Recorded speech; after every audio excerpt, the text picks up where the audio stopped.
Io ci ho sempre provato ogni anno. Ho provato ogni anno, ma non di squadra, soprattutto con le prestazioni personali, no? L'ambizione ha sempre fatto parte del mio essere, ma non tanto del vincere il campionato, quanto poi vincere e dimostrare ogni partita. Si presenta così Andrea Zanchi con la voglia di crescere e far crescere la squadra. Difensore, classe 91, esperto della categoria, da sempre dice, cerca di fare il salto e portare le sue squadre in Serie B. Conosce Mister Caneo che l'ha voluto con decisione all'ombra del santo. Il mister sicuramente ci ha messo del suo perché mi conosce come giocatore, siamo stati insieme anche se per un breve periodo.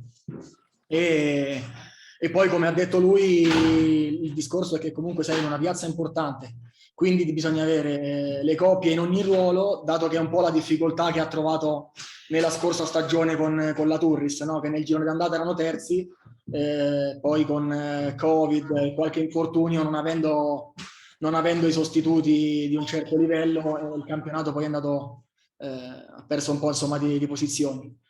Il suo gioco è dispendioso, lo conosco, però può far togliere grosse soddisfazioni sia a livello individuale che di squadra.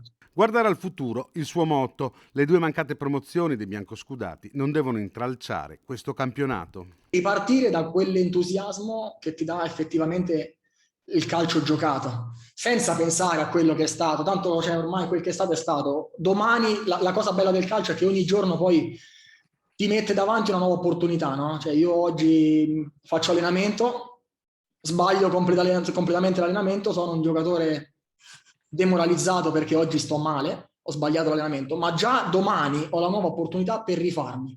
Già domani c'è davanti a me una nuova occasione da cogliere e quindi bisogna ripartire da questo, no?